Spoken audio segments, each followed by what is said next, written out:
รับฟังพระเทศนาธรรมโวหารจากองค์พระมหาเถระ ผู้แตกฉานในอรรถธรรมขององค์สมเด็จพระบรมศาสดาสัมมาสัมพุทธเจ้าในทุกๆวันอาทิตย์ตั้งแต่เวลา 17 นาฬิกาหรือ 5 โมงเย็นเป็นต้นไปโดยจะเริ่มงานพิธีมหามงคลนี้ในวันอาทิตย์ที่ 4 กันยายน พุทธศักราช 2565 เป็นวาระการครั้งที่ 1 ไปตราบกระทั่งถึงวันอาทิตย์ที่ 6 พฤศจิกายน พุทธศักราช 2565 ก่อนวันป่าเวณียี่เป่งลอยกระทงเจียงใหม่รวมได้วาระมหามงคล10 วาระ10 มหาปารมี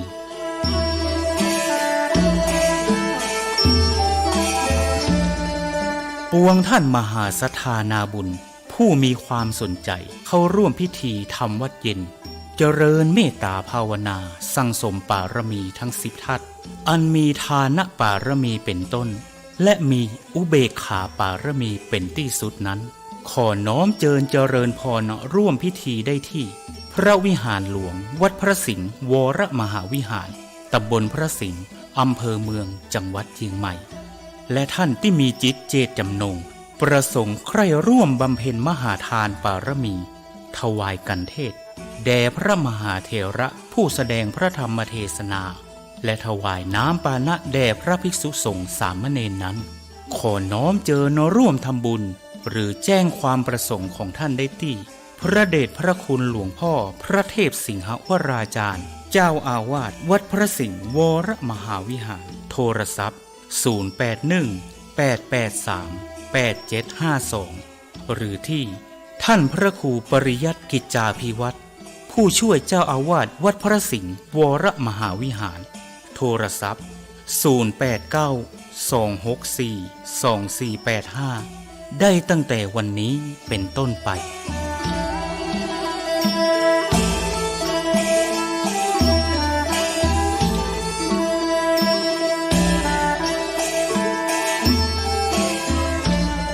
ขอมหาพลานิสงส์อันจะเกิดแต่เนื้อนาบุญอันบริสุทธิ์ของมหาศรัทธาทุกท่านอีกทั้งพระพุทธปารมีแห่งองค์หลวงพ่อพระศรีสันเพชรหรือหลวงพ่อโตที่สถิตสถาพรเป็นองค์พระประธานอยู่ณพระวิหารหลวงวัดพระสิงห์วรมหาวิหารอีกทั้งอานุภาวะแห่งองค์พระพุทธสิหิงค์พระสิงห์หลวงและอำนาจแห่งพระปารมีทั้ง10 ทัศของพระครูบาสลีวิจัยจุงเป็นพลวะปัจจัยอันยิ่งโยชน์นำมาซึ่งความรุ่งโรจน์แห่งดวงจิตพิสุทธิ์น้อมนำทุกท่านฮืออิ่มเอมเอิบอิ่มดำดิ่งสู่วิมุตติธรรมแห่งองค์พระสัมมาสัมพุทธะกอบด้วยทั้งสัพพสันลภางกายอันบริสุทธิ์บริบูรณ์ด้วยอายุการอันเป็นทิพย์มีวรรณพิสิทธิ์พันพุทธผ่องใสมีความสุขกายสบายใจด้วยทั้งพลานามัยพรั่งพร้อมสรรตราบรอดเถิงเติงตันยังอมตะมหาเนรพานอันเป็นที่สุดเสี่ยงแห่งอาสวะกิเลสในวัฏสงสารต่อการภายหน้านั้นจงทุกท่านทุกคนแด่เตอสา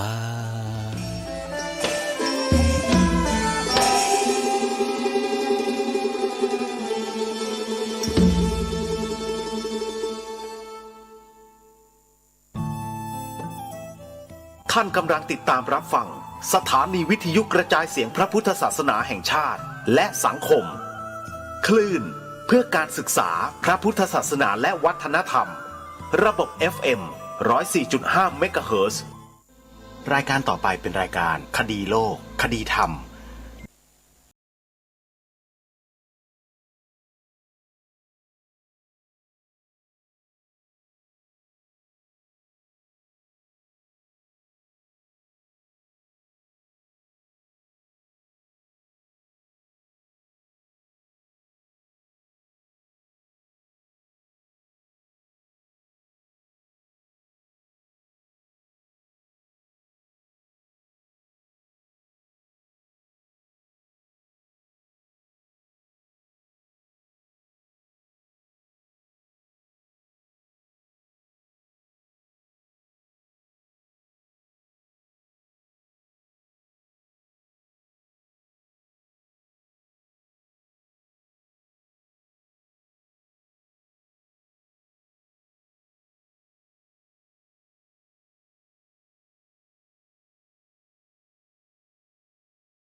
นี้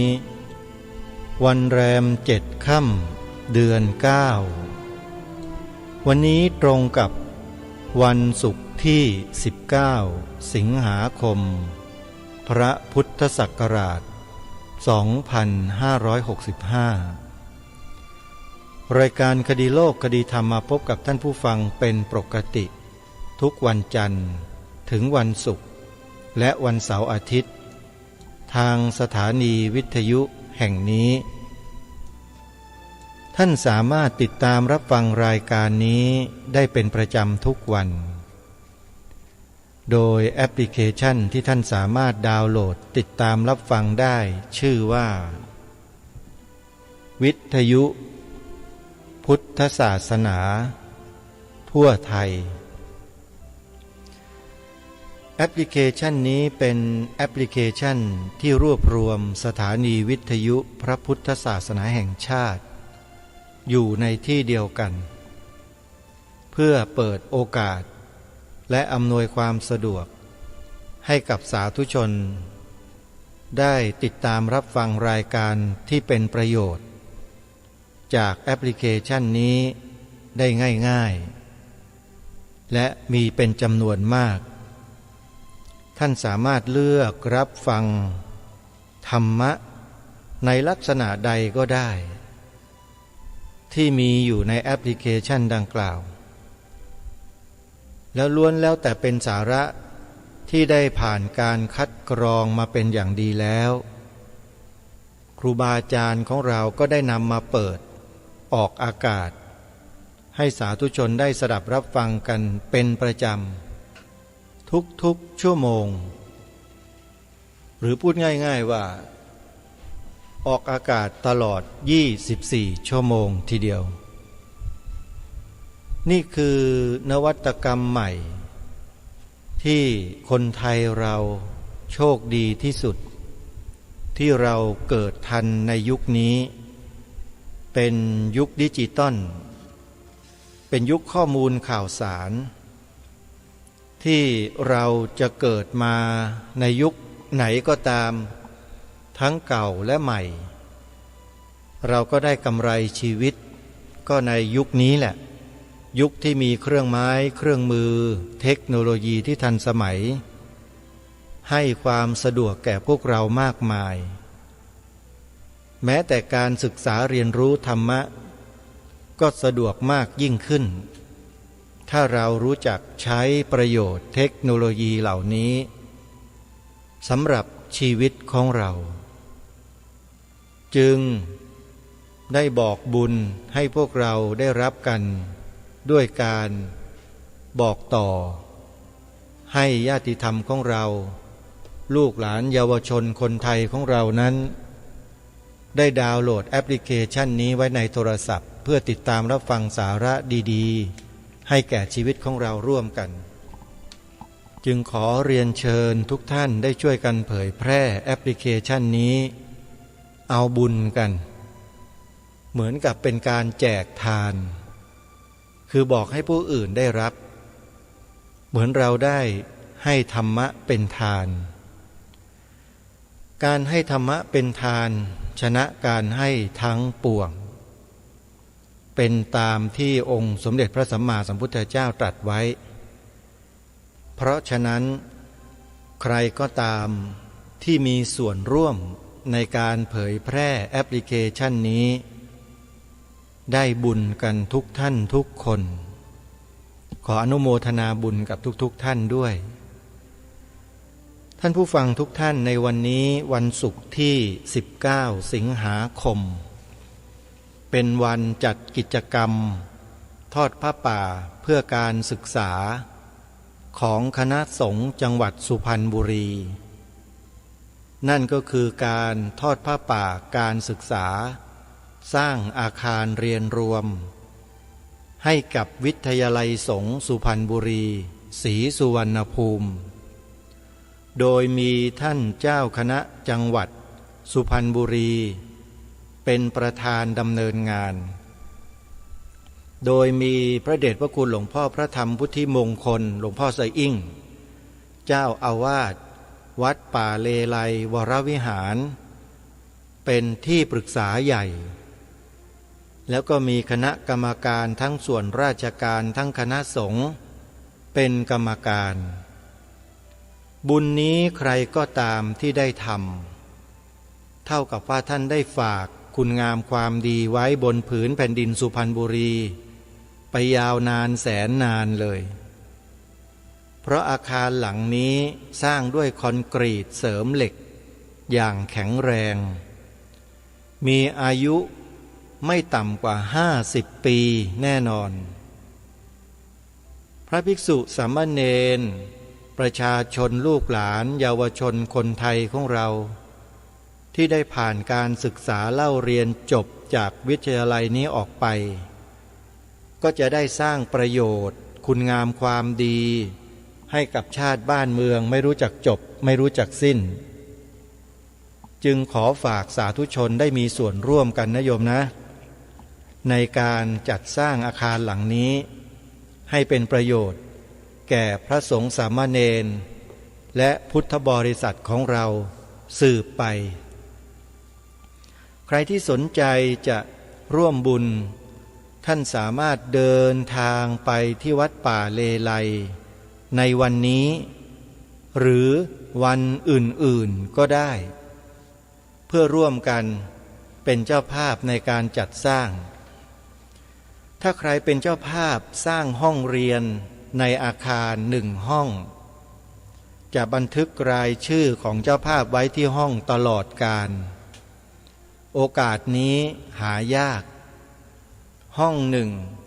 ใช้งบประมาณทั้งสิ้น250,000 บาทหรือใครจะรับเป็นเจ้าภาพเสาอาคารก็สามารถรับเป็นเจ้าภาพได้ต้นละ 25,000 บาทก็จะมีชื่อเจ้าภาพติดไว้เป็นที่ระลึกและจดจำไปชั่วลูกชั่วหลานทีเดียวใครสนใจที่จะร่วมบุญนะโยมนะ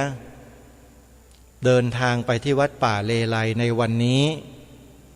แล้วจะเห็นการจัดงานดังกล่าวซึ่งจัดอยู่ภายในอาคารอาสมพรหมเวทีภายในวัดป่าเลไลวรวิหารอยู่ติดกับสวนกล้วยบานาน่าสุพรรณบุรีถ้าใครเคยไปเที่ยววัดป่าเลไลก็จะรู้จักสวนกล้วยเป็นอย่างดีที่นั่นจะมีอาคารศาลาหลังใหญ่ก็จะจัดงานกันอยู่ที่นั่นและในงานนี้มีของแจกมีการตรวจสุขภาพฟรีโดยสถาบัน GTO แล้วก็มีกิจกรรมอื่นๆมากมายหลายประการให้พวกเราได้ร่วมสนุกกันโดยเฉพาะศิลปินพื้นบ้านของจังหวัดสุพรรณบุรีหลายแขนงจะมารวมกันอยู่ที่งานนี้ใครสนใจก็เดินทางไปร่วมงานกันได้วันนี้วันเดียวศุกร์ที่19 สิงหาคมท่านสาธุชนทั้งหลายการที่เราท่านทั้งหลายได้รับฟังสาระดีๆที่มีประโยชน์ผ่านแอปพลิเคชันนี้ได้ทุกวันตลอด24 ชั่วโมงนั้นก็เพราะครูบาอาจารย์ของเราท่านเมตตาท่านช่วยกันสืบสารรักษาแล้วก็ต่อยอดวัฒนธรรมของงานเผยแผ่พระพุทธศาสนาเอาไว้โดยไม่ได้อยู่นิ่งเฉยการทำงานเผยแผ่พระพุทธศาสนาในรูปแบบของสื่อวิทยุโทรทัศน์โซเชียลเน็ตเวิร์กก็ดีล้วนแล้วแต่ต้องใช้กำลังความสามารถความขยันหมั่นเพียรความตั้งใจมั่นความอดทนสูงถ้าบุคคลโดยธรรมดาทั่วไปเนี่ยทำไม่ได้เพราะภาระมันหนักโดยเฉพาะภาระของค่าใช้จ่ายค่ากระแสไฟฟ้า ที่จะต้องนำมาใช้ขับพลังเสียงผ่านเครื่องส่งกระจายเสียงกำลังวัตต์สูงออกอากาศแล้วกระจายเสียงไปให้กับสาธุชนโดยส่วนมากได้สดับรับฟังกันเป็นค่าใช้จ่ายที่สูงเดือนหนึ่งไม่ต่ำกว่า2-30,000 บาทโยมที่ครูบาอาจารย์ของเราทำเช่นนี้ก็เพราะมองเห็นประโยชน์มีมากกว่าประโยชน์ที่พวกเราท่านทั้งหลายจะได้มากกว่าการเสียเงินค่ากระแสไฟฟ้าเยอะเงินไม่กี่บาทถ้าเราช่วยกันคนละไม้คนละมือมันก็เบาแรงมันก็ไม่ยากแต่ผลประโยชน์ที่ได้นั้นมันมากกว่าเงินที่เสียไปเยอะอย่างน้อยๆก็ทำให้พวกเราทั้งหลายที่ไม่เคยสดับรับฟังความรู้ในลักษณะเช่นนี้มาก่อนเราก็ได้รู้ในสิ่งที่เราไม่เคยรู้สิ่งใดที่เราเคยรู้มาบ้างแล้วพอมาฟังซ้ำจากครูบาอาจารย์ผู้ทรงความรู้เราก็จะได้รับความรู้จากสิ่งนั้นมากยิ่งขึ้นอันนี้ถือเป็นประโยชน์ของพวกเราโดยตรงที่จะได้รับจากการฟังเพราะฉะนั้นการที่เรามีส่วนร่วมสนับสนุนส่งเสริมครูบาอาจารย์ของเราที่ทำงานเผยแผ่พระพุทธศาสนาในรูปของสถานีวิทยุกระจายเสียงนั้นจึงได้บุญมากได้อานิสงส์มากจริงๆใครต้องการจะทำบุญเช่นนี้ก็ติดต่อไปที่สถานีวิทยุนั้นๆได้เลยคอยฟังประกาศประชาสัมพันธ์ในตอนต้นชั่วโมงของทุกๆชั่วโมงทางสถานีวิทยุก็จะประกาศหมายเลขโทรศัพท์ของสถานีวิทยุนั้นๆเอาไว้ให้พวกเราจดหมายเลขโทรศัพท์แล้วก็โทรไปสอบถามรายละเอียดด้วยตนเองก็จะได้บุญได้กุศลแก่ตัวเราอย่างมากเลยถือว่าเราได้ขวนขวายด้วยตนเองและบุญชนิดนี้เกิดขึ้นจากจิตที่เป็นมหากุศลอสังขาริกบอกว่ามหากุศลอสังขาริกญาติโยมก็ไม่เข้าใจกันเยอะเพราะมันเป็นศัพท์ทางด้านพระอภิธรรมเป็นเรื่องของปรมัตถสัจจะจิตของคนเราเนี่ยเมื่อแยกตามสังคหะในคือองค์ประกอบที่มีเจตสิกเข้ามาสหรคตแล้วเนี่ยท่านแบ่งได้ถึง121สภาวะนู่นนะโยมอย่างละเอียดนะถ้าอย่างย่อก็คือ89ถ้าอย่างย่อก็คือ89สภาวะจิตที่เป็นมหากุศลโสมนัสอสังขาริกหรืออุเบกขาอสังขาริกเนี่ยเป็นจิตที่ได้บุญกุศลมากที่สุดถ้าหากใครมียกตัวอย่างเช่นรายการคดีโลกคดีธรรมบอกให้ญาติโยมได้รู้ถึงทางบุญประกาศให้ทราบถึงทางบุญว่าที่นั่นที่นี่เขามีการทำงานแบบนี้นะส่งเสริมคุณงามความดีแบบนี้นะรายการบอกเพียงเท่านี้แหละเมื่อท่านได้ยินแล้วท่านก็นำสิ่งที่ประกาศที่บอกเนี้ยไปพิจารณาไปศึกษาหาข้อมูลเพิ่มเติมแล้วก็เกิดความปรารถนาอันแรงกล้าในการที่จะทำบุญขวนขวายเองเลยโดยที่ไม่ต้องให้ใครไปชักจูงหรือนำพาไปหรือดึงไปหรือบังคับไปแต่ศรัทธาและเจตนาอันเป็นมหากุศลมันเกิดขึ้นแล้วก็ ทำบุญเลยอันนี้แหละเขาเรียกว่ากุศลที่มันเกิดขึ้นแล้วได้อานิสงส์มากแล้วก็แรงมากเกิดด้วยจิตประเภทดังกล่าวคือโสมนัส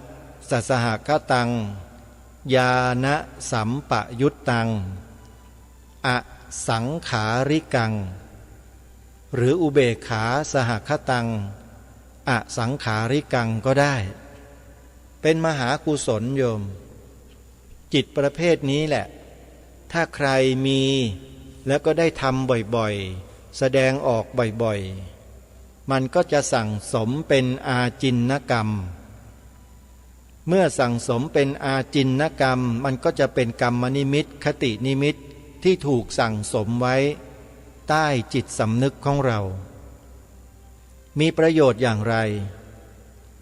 มีประโยชน์ระยะยาวเลยในขณะที่ใกล้จะตายก็มีประโยชน์ตายไปจากโลกนี้แล้วก็มีประโยชน์ต่อไปอีกเพราะถูกสั่งสมเอาไว้อย่างต่อเนื่องบุญนี้ก็จะไปช่วยหนุนช่วยส่งเสริมให้จิตให้วิญญาณของเราที่ออกจากร่างเก่าคือตายแล้วเนี่ยนะก็จะไปสู่สุขติโลกสวรรค์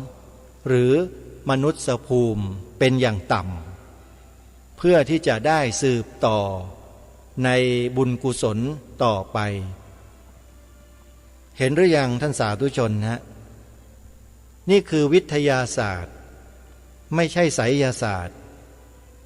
มันเกิดจากการที่เราเลือกกระทำในสิ่งที่ดีเป็นประโยชน์และโดยเฉพาะอะไรที่เป็นประโยชน์ต่อส่วนรวมแล้วเราได้ลงมือทำแล้วเนี่ยจะได้อานิสงส์ผลสูงยิ่งกว่าบุญธรรมดาทั่วไปเสียอีกเหมือนอย่างที่ครูบาอาจารย์ของเราหลายๆรูปท่านได้ออกไปทำหน้าที่ปกป้องชาติพระพุทธศาสนาและสถาบันพระมหากษัตริย์ด้วยการกล่าวด้วยการแสดงด้วยการเชิญชวนผู้คนให้รู้จักรักชาติศาสนาพระมหากษัตริย์อยู่เนืองๆคนประเภทนี้แหละหรือพระสงฆ์ประเภทนี้แหละท่านสาธุชนได้ทำบุญใหญ่อยู่ตลอดเวลาเขาเรียกว่าทำประโยชน์ส่วนรวมคือช่วยทำประโยชน์ให้แก่ส่วนรวมนั่นเองโดยไม่คำนึงถึงตนเองว่าจะยากจะลำบากอย่างไรจะถูกคนครหานินทาต่อว่าอย่างไรก็แล้วแต่คนเหล่านี้จะไม่หวั่นไหวไปกับสิ่งเหล่านั้นยังคงมุ่งหน้าทำในสิ่งที่ตนเองตั้งใจอยู่ตลอดหนึ่งในนั้นก็มีรายการคดีโลกคดีธรรมนี่แหละที่ยังคงยืนหยัดทำหน้าที่เช่นนี้อย่างต่อเนื่องโดยไม่หวาดหวั่นกับคำนินทาว่าร้ายไม่หวั่นกับอารมณ์ภายนอกที่เข้ามากระทบทางตาบ้างทางหูบ้างทางจมูกบ้างทางลิ้นทางกายแม้แต่กระทั่งทางใจก็ไม่หวั่นไหวเลยเพราะอะไรเพราะจิตมันมุ่งมั่นมันเป็นสมาธิมันไม่วอกแวกไม่หวั่นไหวไม่สงสัยไม่ลังเลใดๆทั้งสิ้นเพราะมีความเชื่อมั่นว่าการกระทำสิ่งใดอย่างใดก็แล้วแต่เป็นไปเพื่อประโยชน์ส่วนรวมเป็นสิ่งที่ดีมีประโยชน์ไม่มีโทษกับคนดีในสังคมเลยแต่มันจะเป็นโทษกับคนชั่วๆที่โกงบ้านกินเมืองที่เปิดประตูให้ศัตรูเข้าบ้านเข้าเมืองจู่โจมบ้านเมืองของเราพวกนั้นจะเดือดร้อนกันเองเพราะเจตนาไม่ดีต่อชาติบ้านเมือง ต่อพระศาสนาของชาติบ้านเมืองต่อสถาบันพระมหากษัตริย์อันเป็นที่รักของชาติบ้านเมืองมันจะเดือดร้อนใจของมันเองแต่สำหรับพวกเราทั้งหลายที่ทำหน้าที่เพื่อส่วนรวมตามที่กล่าวมานั้นไม่มีความเดือดเนื้อร้อนใจใดๆทั้งสิ้นเพราะอะไรเพราะสิ่งที่เราทำนั้นมันไม่ได้ส่งผลกระทบให้เราหวั่นไหวในใจเลยศัตรูก็มาทำให้เราหวั่นไหวไม่ได้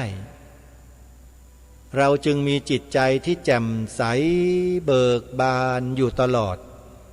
เพราะใจเรานั้นมีแต่การให้จิตใจของผู้ที่มีแต่ให้ย่อมสดใสมากกว่าจิตใจของคนที่จะมีแต่รับหรือจะเอาอย่างเดียวหรือจะพูดตามสภาวะก็คือลุแก่อำนาจของความโลภจิตพวกนั้นจะเศร้าหมองอยู่ตลอดเพราะความอยากมันครอบงำอยากได้ตำแหน่งใหญ่โตอยากออกกฎหมายให้กับพวกนั้นพวกนี้เพื่อหวังรายได้จากการว่าจ้างทั้งใต้ดินทั้งบนดินอะไรก็แล้วแต่อันนี้ก็ถือว่าเป็นจิตใจที่เศร้าหมองอยู่ตลอดแล้วส่งผลให้ความมั่นคงประเทศชาติพระพุทธศาสนาและสถาบันพระมหากษัตริย์อ่อนแอคนที่กระทำเยี่ยงนี้ทำให้สถาบันของเราอ่อนแอ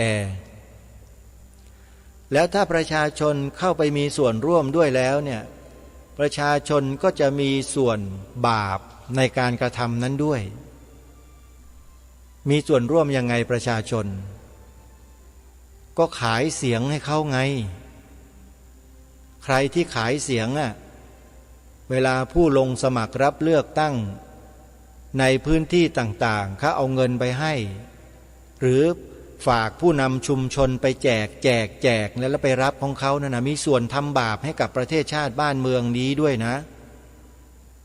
มีส่วนทำให้ประเทศชาติบ้านเมืองนี้ได้รับผลกระทบในทางที่เสียหายด้วยนะขอให้รู้ตัวกันไว้ด้วยอย่าเห็นแก่เศษเงินเล็กๆน้อยๆเหล่านั้นแล้วมาทำลายชาติศาสนาพระมหากษัตริย์ของตัวเองเลยมันบาปอยากได้บาปต่อเนื่องไหมล่ะอยากตกนรกไหมถ้าอยากตกนรกหมกไหมอยากทุกข์ยากลำบากหลังจากความตายนี้ก็ขายเสียงกันเข้าไปขายกันเข้าซื้อกันเข้าแล้วก็เข้าไปทำปัญหาสร้างปัญหาความฉิบหายวายป่วงให้กับชาติบ้านเมืองกันต่อไป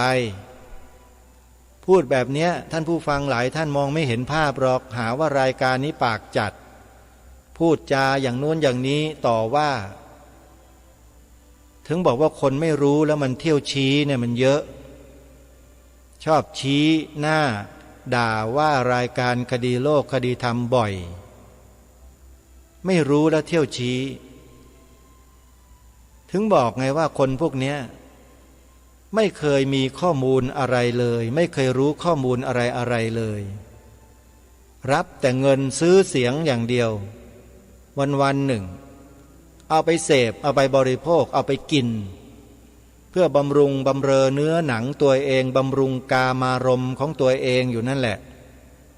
ชีวิตมันมีอยู่แค่นั้นน่ะพอรายการคดีโลกคดีธรรมนำเอาสาระความเป็นจริงมากล่าวมาพูดก็ไม่พอใจใหญ่เลยมาขัดลาบบ้าลาบบออะไรล่ะทำลายชาติตัวเองยังไม่รู้ตัวอีกนะขายเสียงกันอยู่เนี่ยใครต้องการที่จะมีตราบาปติดตัวไปตลอดทุกภพทุกชาติก็ขายชาติกันต่อไปเรื่อยๆมันก็จะได้รับบาปรับกรรมไม่รู้จักจบจักสิ้นอีกนานแสนนานเลยอย่าคิดว่ารับเงินเข้ามาแล้วไม่บาปนั่นน่ะ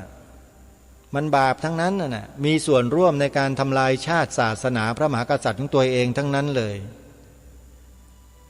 รายการนี้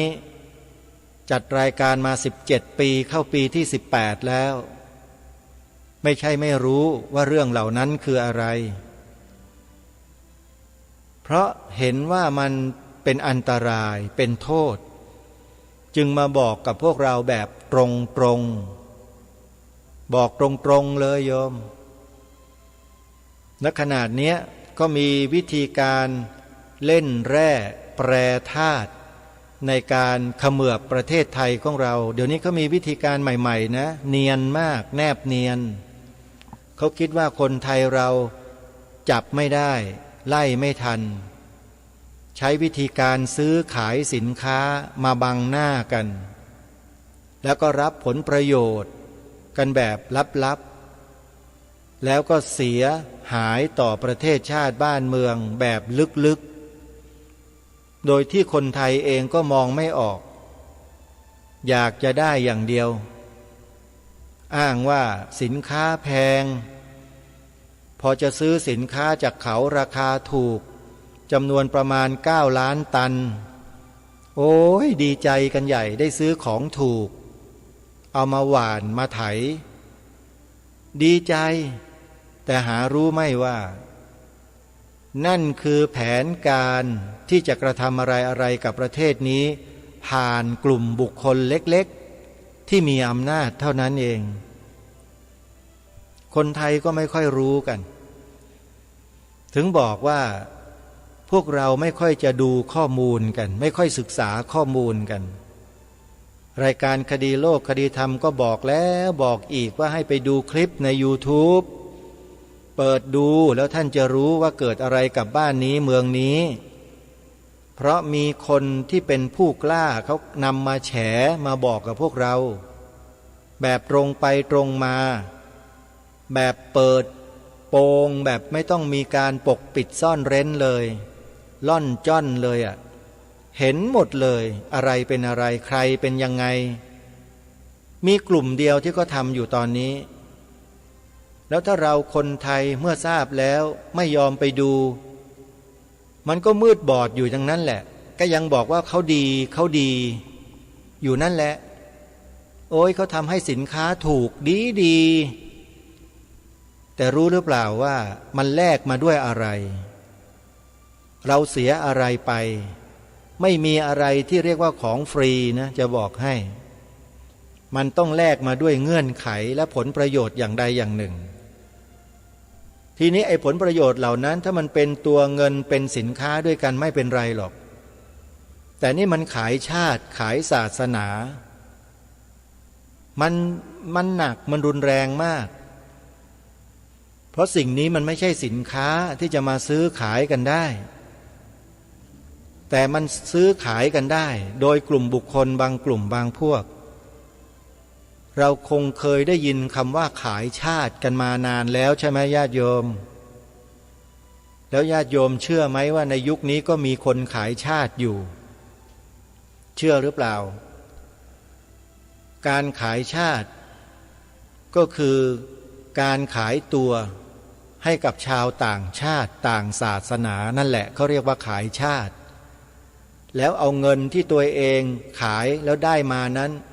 มาซื้อประชาชนอีกต่อหนึ่งประชาชนก็เลยต้องขายตัวร่วมกับคนขายชาติเพื่อใช้เงินเหล่านั้นไปซื้ออำนาจซื้อตำแหน่งมาทำอะไรบางสิ่งบางอย่างตามเงื่อนไขที่เขากำหนดอาตมาภาพพูดได้เท่านี้ลึกไปกว่านี้ชัดไปกว่านี้พูดไม่ได้แต่จะให้พวกเราที่ต้องการจะรู้ความจริงเนี่ยไปฟังคลิปใน YouTube จดเลยเขากำลังพูดเรื่องนี้อยู่พอดีเลยไปดูได้ช่วงไหนก็ได้พิมพ์เข้าไปเลยอักษรไทย4 ตัวพยัญชนะไทย4 ตัวโยมพิมพ์ไปเลยใน YouTube นี่แหละ4 ตัวมีอะไรบ้างพร้อมที่จะจดกันไหมแล้วก็บอกต่อๆกันไปด้วยนะอย่าเก็บไว้คนเดียว คนไทยจะได้รู้กันทั้งบ้านทั้งเมืองว่าใครมันเปิดประตูบ้านประตูเมืองให้ศัตรูเข้าบ้านเข้าเมือง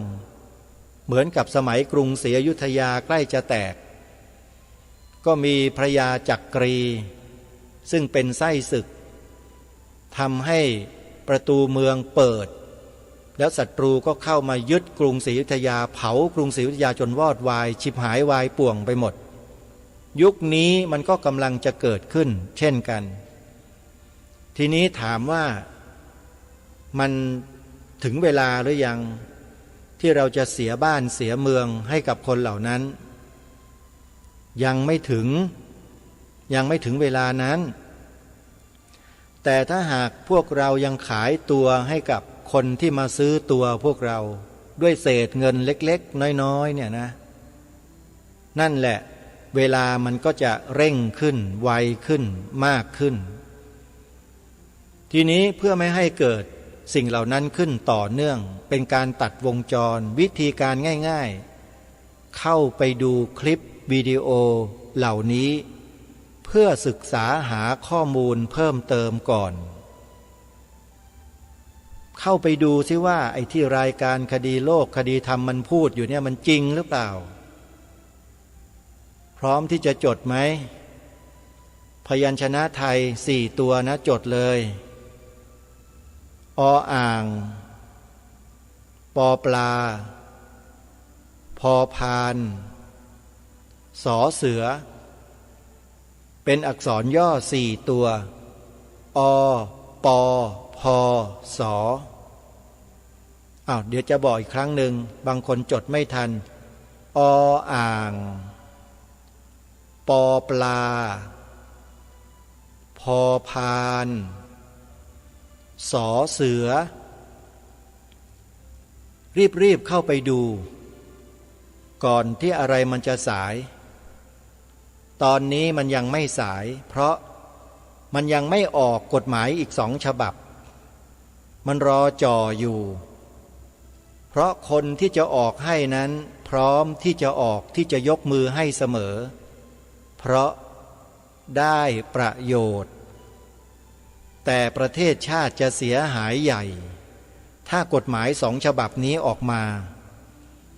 ที่ผ่านมา3 ฉบับแค่นั้นมันก็แย่แล้วประเทศไทยเราถ้า2 ฉบับนี้ออกมาเพิ่มอีกมันก็จะเป็นพญาอินทรีติดปีกแล้วก็ทำลายความเป็นชาติไทยของเราได้เร็วขึ้นง่ายขึ้นแต่ตอนนี้อีก2 ฉบับยังไม่ได้ออกถ้าคนไทยไปขายเสียงขายตัวให้กับนักการเมืองในช่วงต่อไปนี้นะไอ้2 ฉบับที่จ่ออยู่นี้ออกมาแน่เพราะฉะนั้นรีบไปดูข้อมูลกันก่อนไปศึกษาหาความรู้กันก่อนว่าคืออะไรรายการนี้ถือว่าได้ทำหน้าที่ได้บอกกับพี่น้องคนไทยแล้วนะข้อมูลมันอยู่ในนั้นให้เราดูและศึกษาดูมันเป็นข้อมูลรายการนี้ไม่ได้บอกว่าจริงหรือเท็จหรืออย่างไรไม่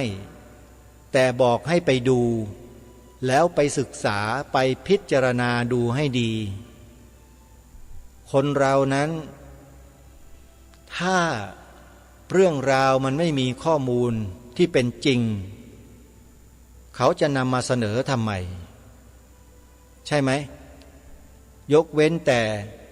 กลุ่มคนที่มุ่งทำลายสถาบันของชาติพวกนี้มันไม่คำนึงถึงหรอกว่าข้อมูลนั้นจะจริงหรือจะเท็จ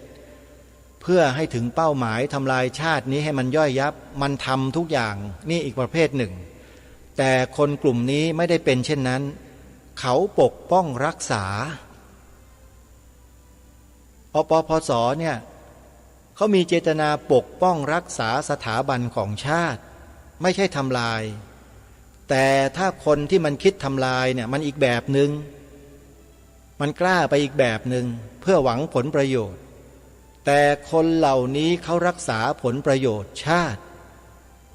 แล้วก็ไม่ได้เห็นแก่ตัวเองด้วยแล้วเขากล้าที่จะนำเสนอทีนี้พวกเราเองเนี่ยฟังรายการคดีโลกคดีธรรมพูดแล้ว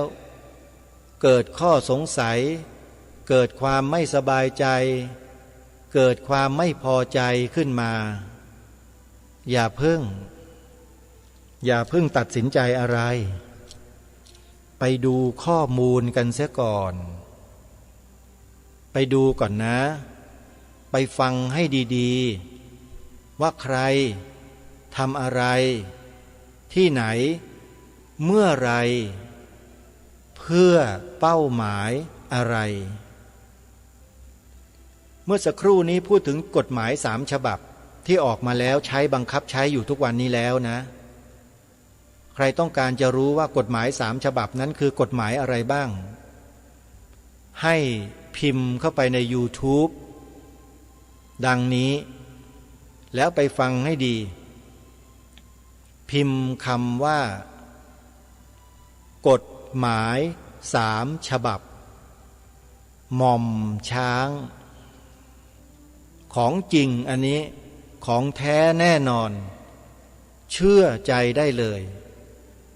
หม่อมช้างเป็นราชสกุลไม่ใช่ธรรมดาไม่ใช่คนสามัญเป็นถึงหม่อมหลวงชื่อเต็มก็คือหม่อมหลวงกาญตพงศ์วรวุฒิราชสกุลวรวุฒิโยมขออภัยด้วยนะฮะที่เอ่ยนามราชสกุลของท่านเพราะท่านเป็นคนที่ทำหน้าที่เพื่อส่วนรวมเราจำเป็นต้องยกย่องและสรรเสริญท่านอยากให้พี่น้องคนไทยเราเข้าไปดูว่าไอ้กฎหมาย3 ฉบับที่มันกำลังแผลงฤทธิ์อยู่ทุกวันเนี้ยมันเป็นกฎหมายอะไรบ้างแล้วไอ้อีก2 ฉบับที่มันกำลังจ่อเพื่อมาประกบกันให้เป็น5 ฉบับแล้วก็จะมายึดชาติบ้านเมืองของเราทั้งบ้านทั้งเมืองเนี่ยมันคือกฎหมายอะไรไปฟังนะ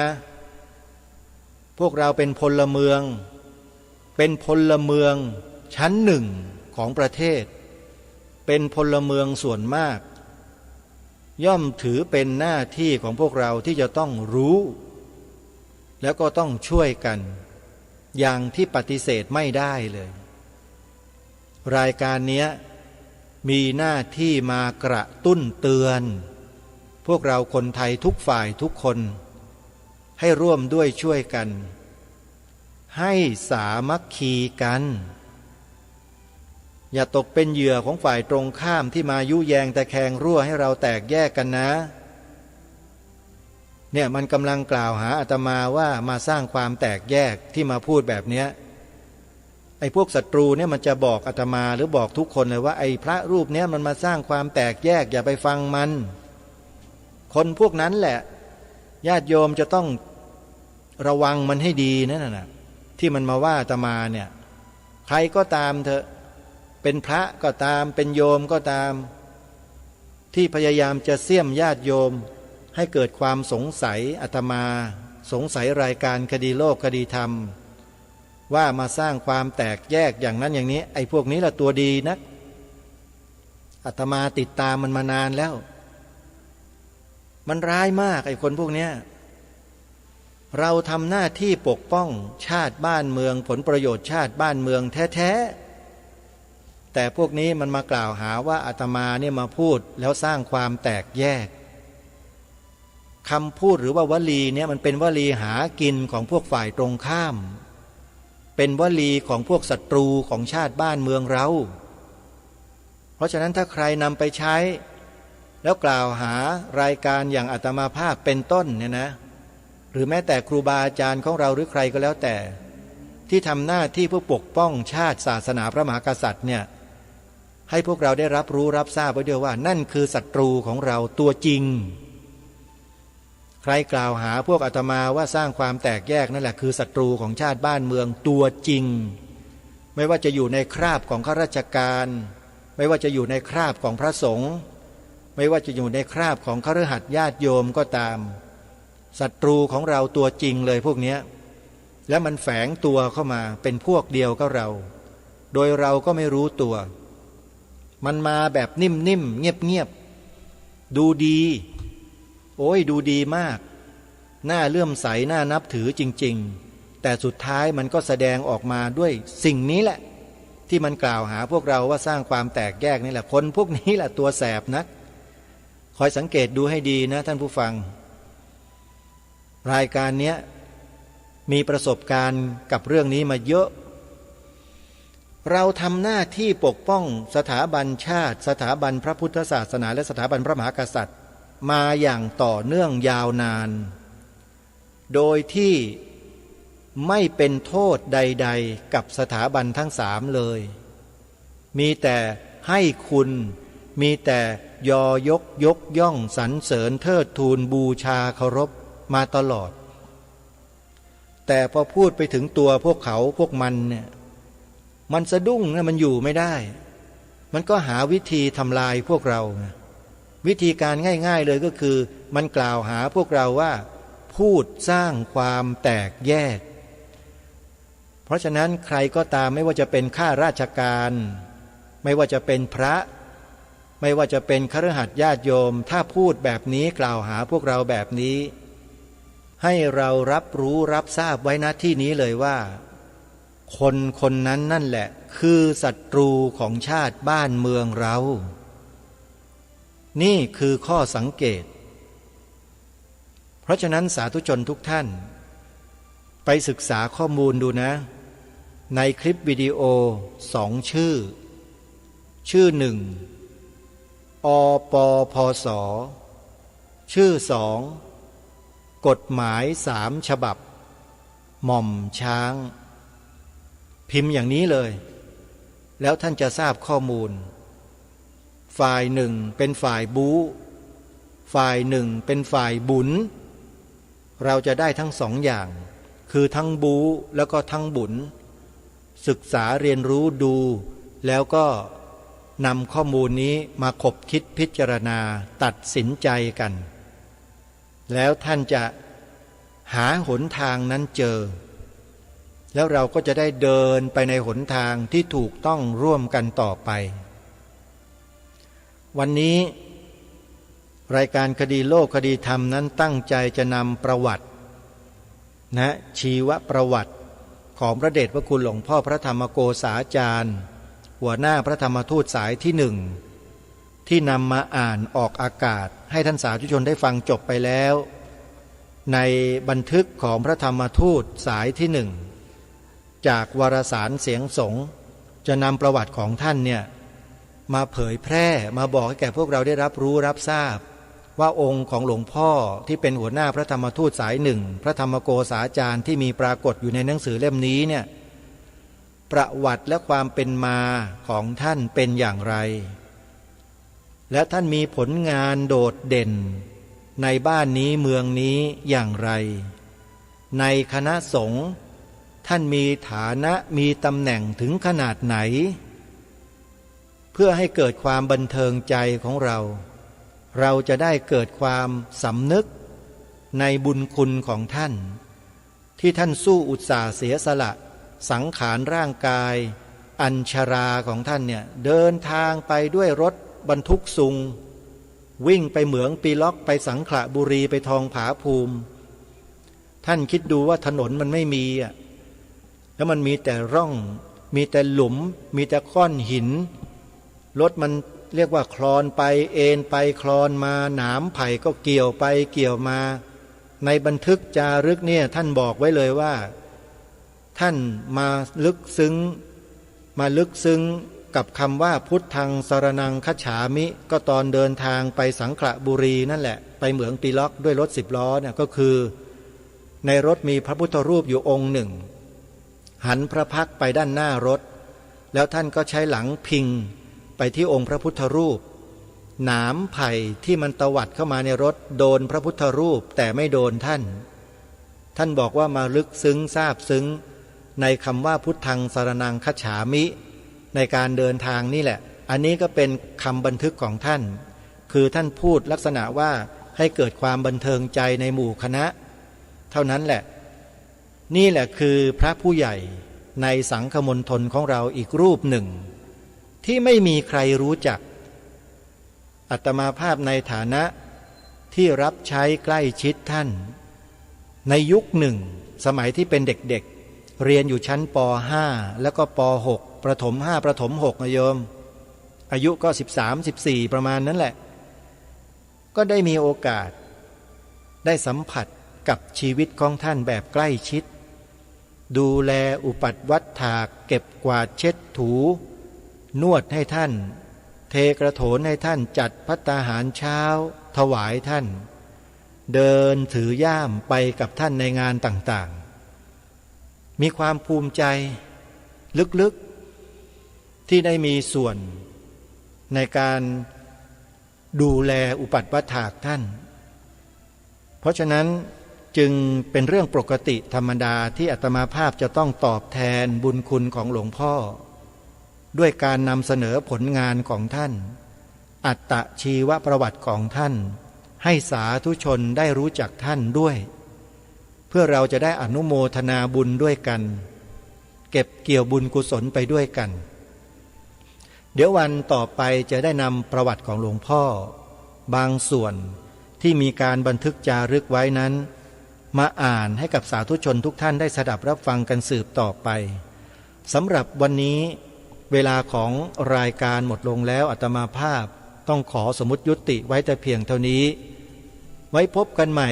ในวันต่อไปขอความสุขความสวัสดีในธรรมแห่งองค์สมเด็จพระบรมศาสดาสัมมาสัมพุทธเจ้า